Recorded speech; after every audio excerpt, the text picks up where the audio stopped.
राजापूरमध्ये जेव्हा तुम्ही मस्जिद तोडलीत तेव्हा तिथे फक्त हिंदू राहत नाही, मुसलमान राहत नाहीत, तिथे हिंदू राहतात 80%, आणि ते एकोप्याने राहतात. त्यांचे सगळे सण एकोप्याने साजरे केले जातात. ही कोल्हापूरची परंपरा आहे.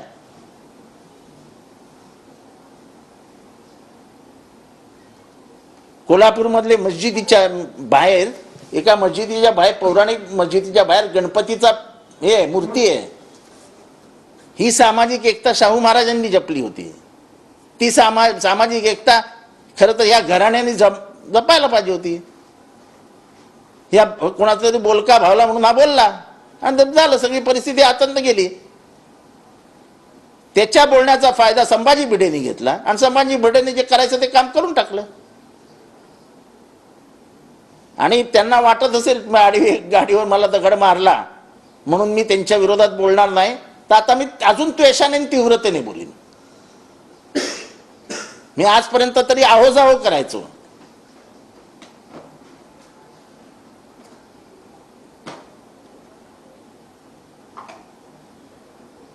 तुम्ही विचाराने चुकलात, तुम्ही शाहू महाराजांचे विचार सोडलेत, आम्ही नाही सोडले. तुम्ही रक्ताचे वारसदार आहात, आम्ही वैचारिक वारसदार आहोत. स्वतःच्या वडिलांनी तुम्हाला बेदखल करून टाकलं, स्वतःच्या वडिलांनी तुमचा निषेध केला.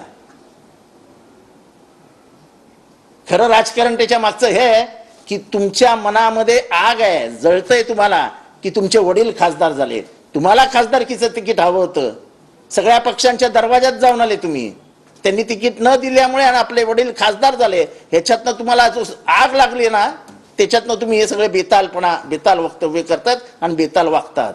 आज सत्य सांगितलं मी महाराष्ट्राला. हा हल्ला जो आहे तो तुमच्यावर नसून सर्वसामान्यांवरती हल्ला आहे. शरद पवार, चंद्र पवार यांच्या गटावरती जो हल्ला आहे, राष्ट्रवादीवरती हल्ला आहे. यापुढे कुठेतरी नाही, मला हे असं सर्व माझ्यावर हल्ला म्हणजे राष्ट्रवादीवर आहे असं मला काही वाटत नाही. हा हल्ला आहे तो माझ्यावरच आहे. मी पक्षापेक्षावर काय ढकलत नसतो.